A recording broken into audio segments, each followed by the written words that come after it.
Bon dia assolejat d'este dimecres 13 de maig, el Dia Mundial dels Xiquets i de les Xiquetes Hospitalitzades.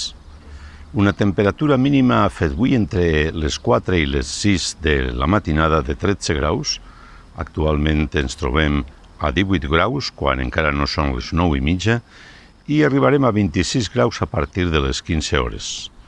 El vent fa un ventijol de ponent de 12 km per hora que rolarà a les 15 hores a vent de gregal a 20 km i a partir de les 9 de la nit bufarà mestral. El sol, eixit a les 6:49, es pondrà a les 21:08 i l'índex de radiació ultravioleta s'ha establert en el guarisme 8. Ja la lluna està en quart minvant al 64%. En temps de pandèmia, ves en compte.